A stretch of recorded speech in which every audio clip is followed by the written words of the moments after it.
You're listening to For the Record with Tess Heard.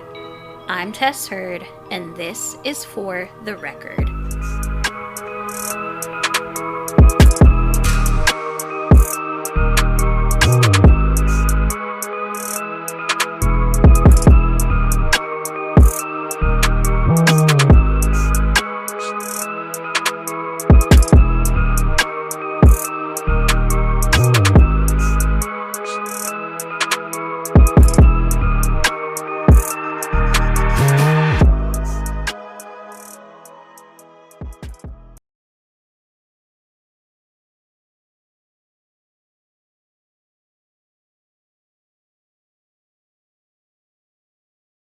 Hello, everyone, and welcome back to another episode of For the Record with Tess Heard. I'm Tess Heard, and this is For the Record. So, this is part 2 of the Gypsy Rose and Dee Dee Blanchard case. So, if you missed last week's episode, here's kind of a quick recap. Gypsy was being poisoned by her mother, Dee Dee. Dee Dee had convinced doctor after doctor after doctor that Gypsy had a plethora of medical conditions ranging from leukemia to muscular dystrophy to epilepsy, asthma, that's a really hard word for me, bowel degeneration, and paralysis. Dee Dee was also able to really make this happen by claiming that Gypsy's medical records were lost in Hurricane Katrina.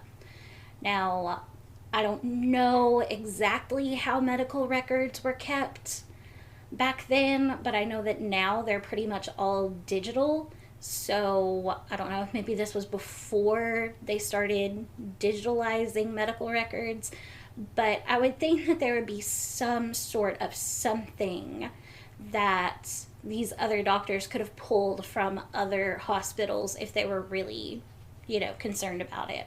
If the doctors did start to question what Dee Dee was telling them, she would immediately throw a fit, take Gypsy, and find somebody else who would listen to her.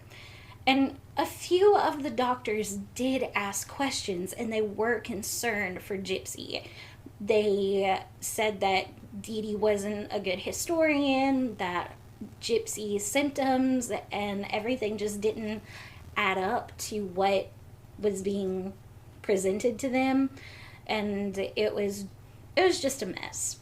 Dee Dee was also lying to Gypsy about her own age.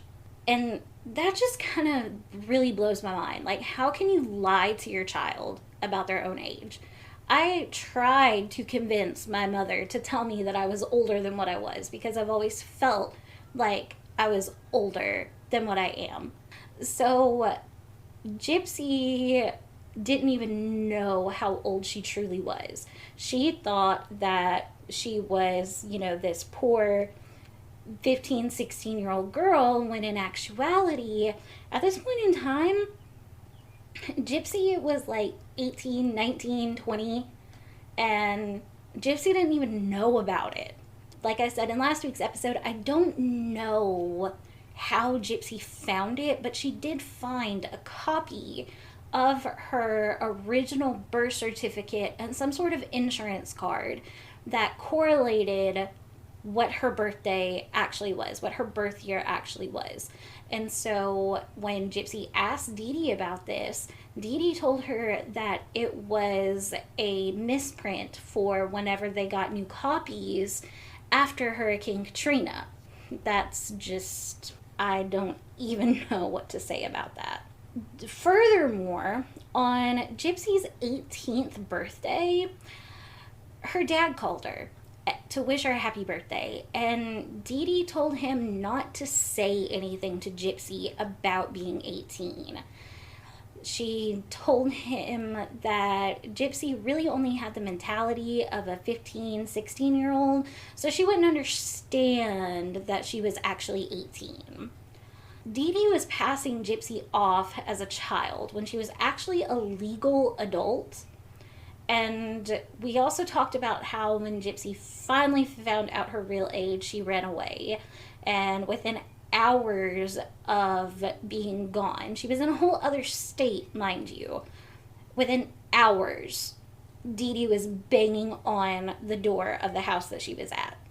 It was just, Gypsy was being tortured in so many ways.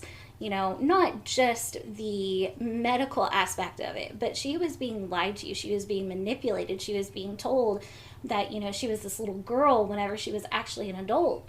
And whenever Gypsy started to have those feelings of an adult, of wanting to be in a relationship, of wanting to have friends, of wanting to be out on her own and really just be independent, Dee Dee would just shut her down and drug her up.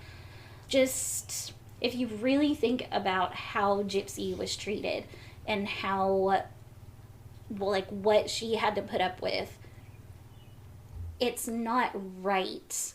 I'll get to that. I'm getting ahead of myself here. Okay. In the documentary, Mommy, Dead, and Dearest, Gypsy said that Dee Dee would, whenever they were out in public, Dee Dee would hold on to her hand or always have a hand on her. And if Gypsy said something that wasn't on par with their story, then Dee Dee would squeeze her hand or squeeze her shoulder, her elbow, or whatever. And then she would proceed to punish her, either with beating her with a clothes hanger or restraining her to the bed or something of that effect whenever they did get home. So last week we also introduced the third person involved in this story, and that is Nicholas Godejohn. We didn't get very far into his part of the story because I wanted this to kind of be separate from just Gypsy and Dee Dee. I feel like there needed to be a good background of just Gypsy's story before Nick really fully came into the picture. Nick was kind of a loner. He would typically keep to himself and spend a lot of his time in his bedroom playing video games and surfing the internet. And now, I'm not judging anyone for that. Like, if you play video games, good for you. If you spend all your free time on the internet, do you, boo. It's fine. Like, it's fine. But Nick was not a good kind of loner. Like, you have those loners who are introverts. You know, I'm an introvert. I don't like to be around people. I like to be by myself. I like to be secluded. Okay. But then you have the loners who are, like, not right. Does that make sense? He was somewhere around 23 years old whenever he and Gypsy first met on an online dating website. Nick didn't have a job and he didn't go outside of the home much. And like I said, he was a loner. And even according to his mother, Nick was a weird kid. Like, not in a bad way, but just kind of weird. So that's probably why he was surfing the internet on dating websites instead of trying to find an actual girlfriend. Another thing about Nick is that he had autism. And in the Mommy, Dead, and Dearest documentary, you can see the footage of where Nick's mom is talking to police officers and everything. And Nick's mom said that, you know, Nick was autistic and he had Asperger's. Now, I have heard and I have read that Asperger's is no longer a term used. I don't know what is and what isn't when it comes to autism. So don't say that to offend anyone. This is just what Nick's mother said in this interview. So please don't take offense to that. According to Nick and his mother, he was on the spectrum. And according to Nick, he had multiple personalities. And last week we talked about how Nick said that he was actually a 500-year-old vampire named Victor. So, kind of bringing back those multiple personalities there. He had not been officially diagnosed with multiple personality disorder or anything of the such. He had just been diagnosed with the autism, being on the autism spectrum. I'm sorry for the noise, that's my dog. He's trying to get up on the couch. When officers asked Nick if he had been diagnosed with multiple personality syndrome, he said no, but he should have been because he used to hear voices in his head. And then they went on to talk about how all of Nick's alter egos and how they played into a part of this case. Nick also had a bit of a record.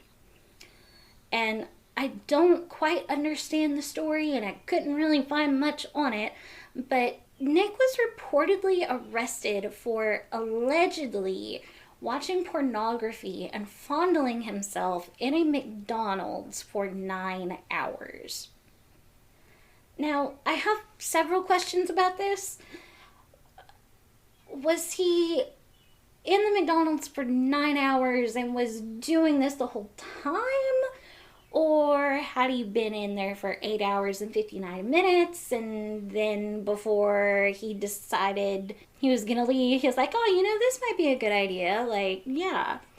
I don't know, and I don't want to know. But I find myself asking the questions anyways, and I don't. So, Nick wasn't an angel by any means.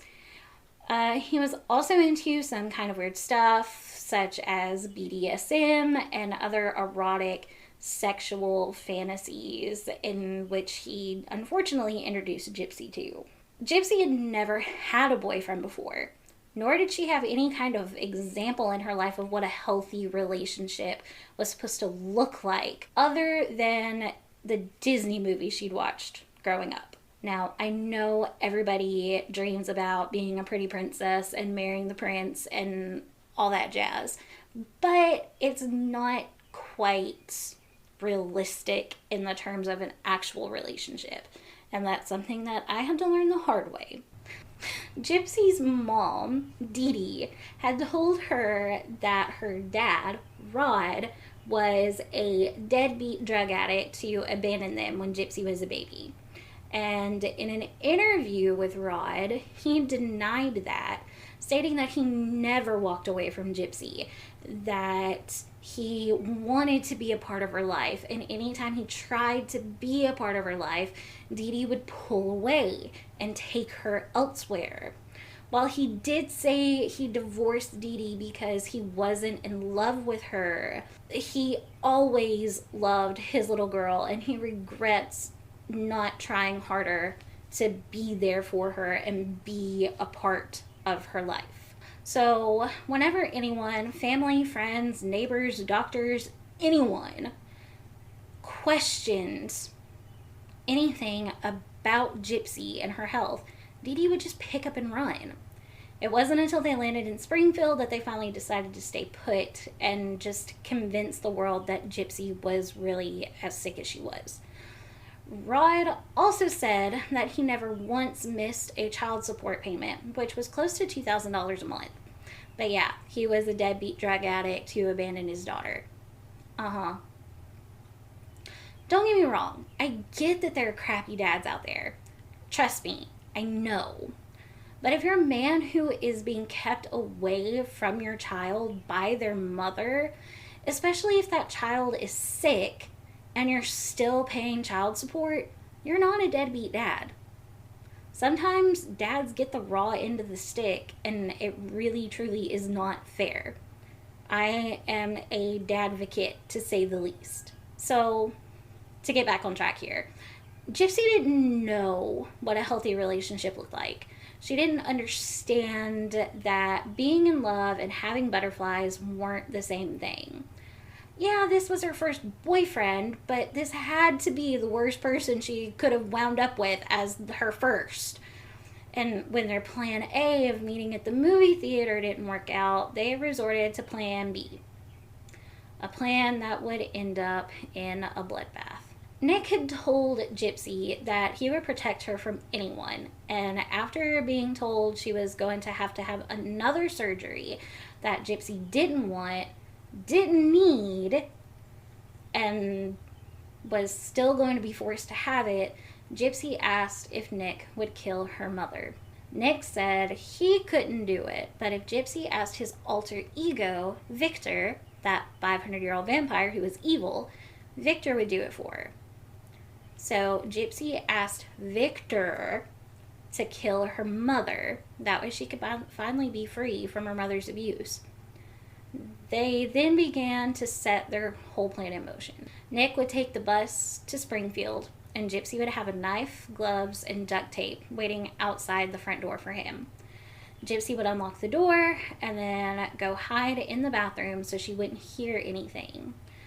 Nick sent a text to her when he got to her house, put on the gloves, picked up the knife and the tape, and made his way into what was supposed to be the Blanchards' fairy tale home, their happy ending. Dee Dee would soon find that her ending was far from a happy one. Nick went into the house, knife in hand, and made his way to where Dee Dee was sleeping. She woke up to the sound of footsteps, thinking Gypsy was out of her wheelchair again, but quickly realized it was not Gypsy in her room.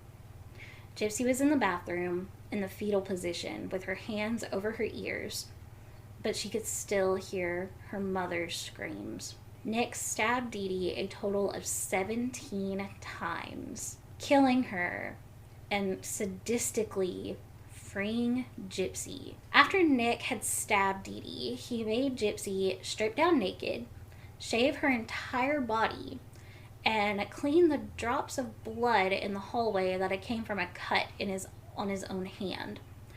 After Gypsy had done what Nick had told her, he proceeded to have sex with her in the next room, right across the hall from Dee Dee's dead body. Gypsy had said that in their initial plan, Nick wanted to kill and rape Dee Dee, but Gypsy wasn't going to let that happen. So initially, Gypsy agreed that if he killed Dee Dee, then he could rape her. Nick agreed to that, and according to Gypsy, Nick began to get more violent with her than what she was expecting. I don't think that she was thinking that he would actually attack her. Gypsy told him to stop whenever he started to get violent, and he didn't.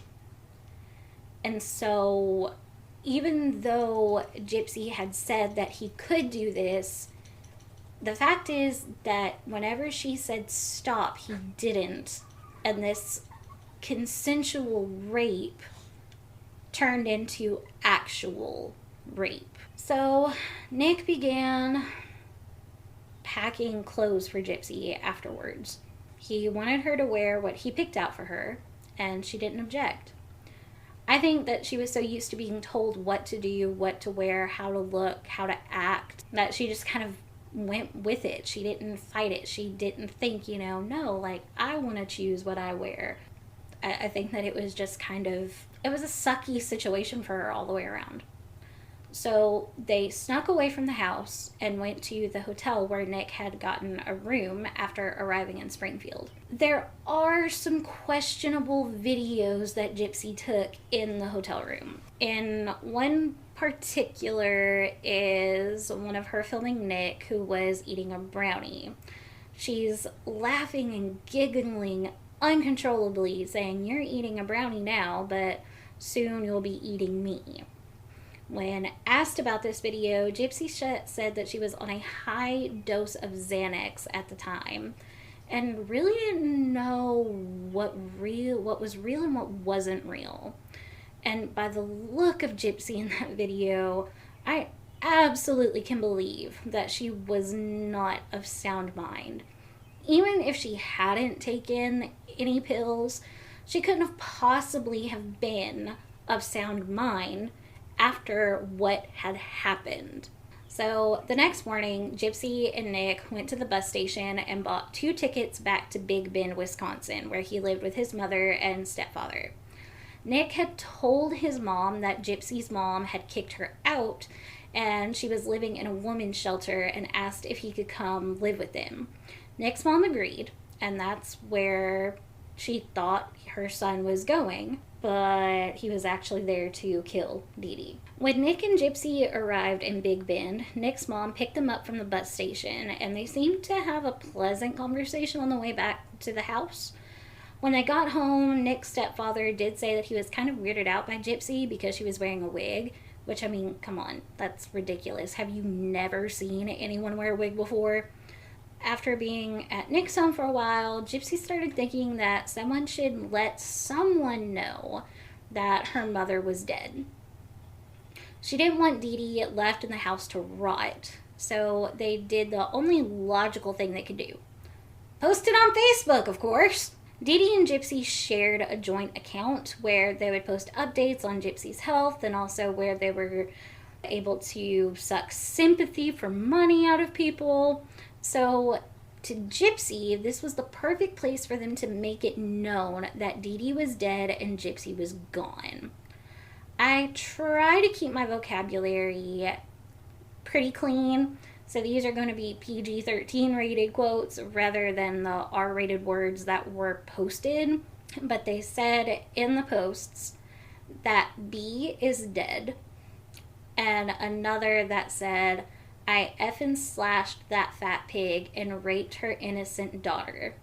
Her screams were so effing loud."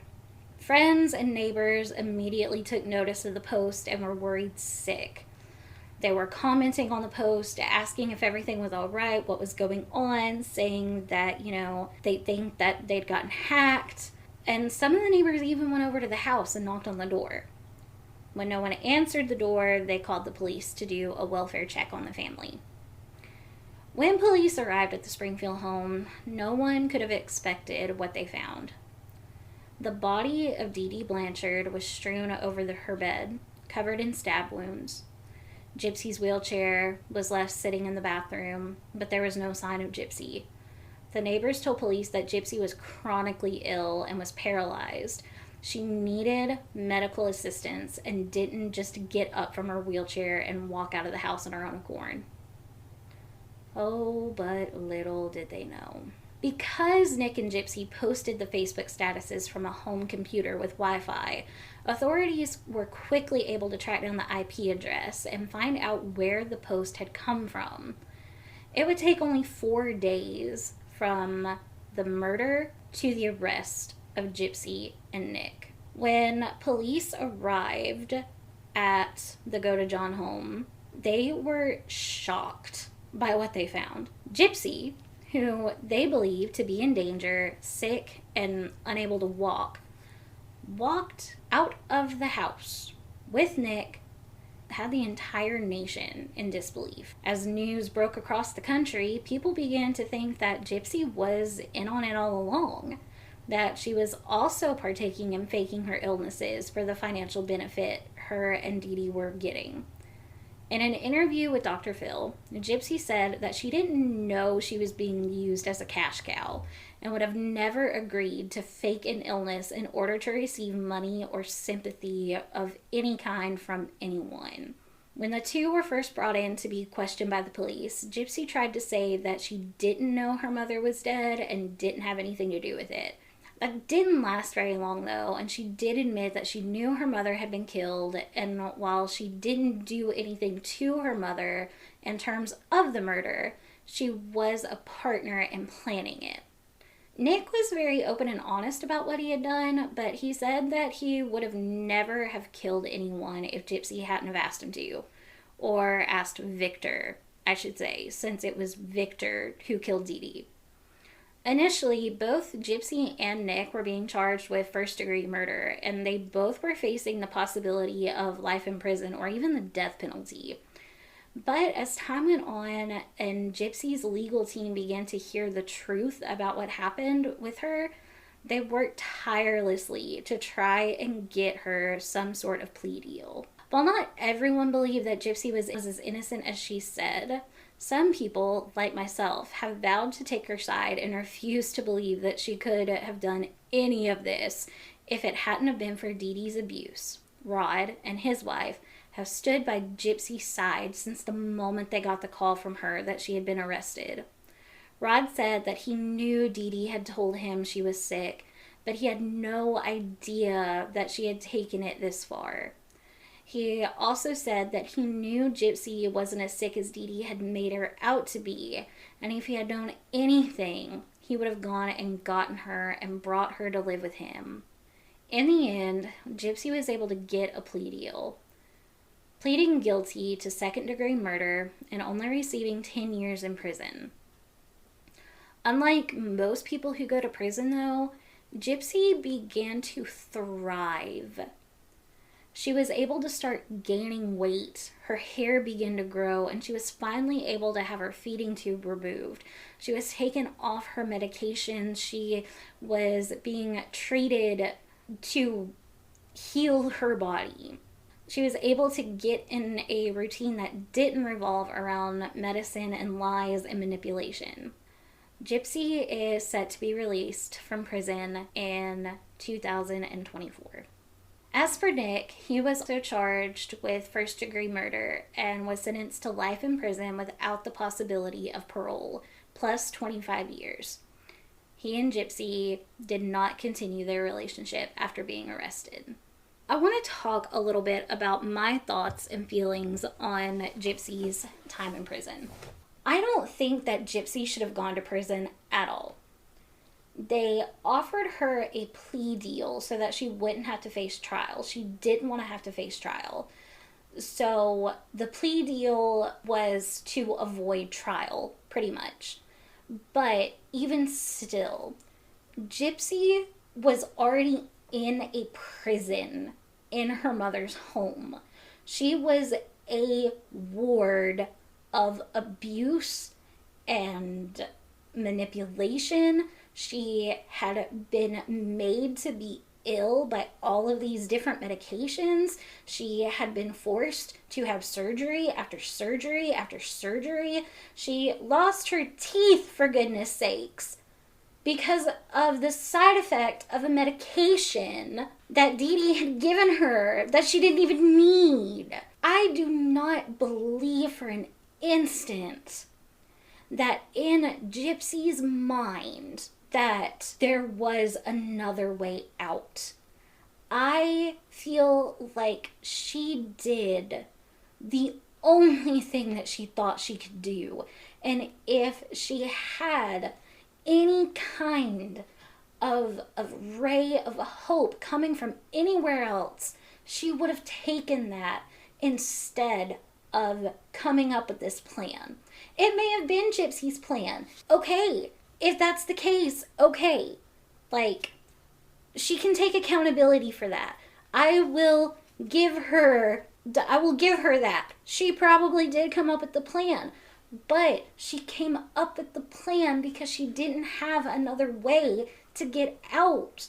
The doctors hadn't helped her. The social workers that came to her house hadn't helped her. Her dad hadn't helped her. If she tried to say anything to friends or neighbors or anything, she would get beaten or strapped down to her bed or overly medicated. And it infuriates me that she got any prison time at all. I don't think that she should have just been walking scot-free on the street. This girl needed help.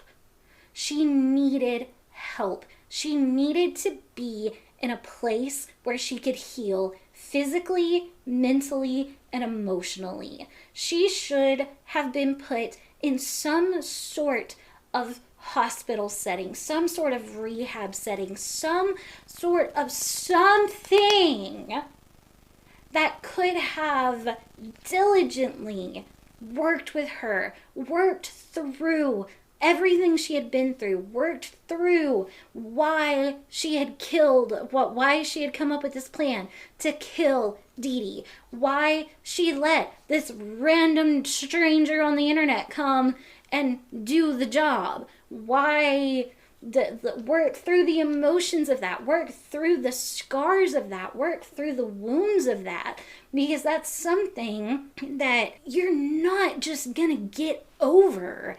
And I'm sure that she's gotten counseling in prison. I'm sure that she has. I know that she has done so well in prison, and that she has gotten so much help, and that she has been able to really turn her life around.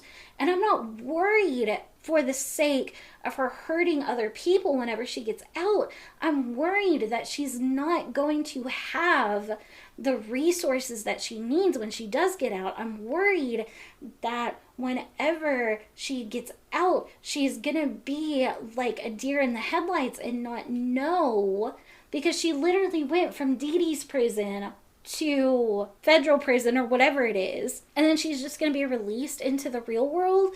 Like, she has a good support system. Her dad and her stepmom and her grandparents are like, we got you, girl. Like, we got you. But still, she needs more than prison.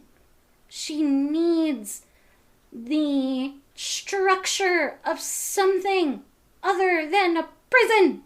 As for Nick, I feel like Nick knew what he was doing. He knew what was being asked of him, and he very easily could have said no. Like, that's crossing a line. We'll find another way to get you out. I don't think that his autism should be used as an excuse for him to get off of anything, and I don't think that it was.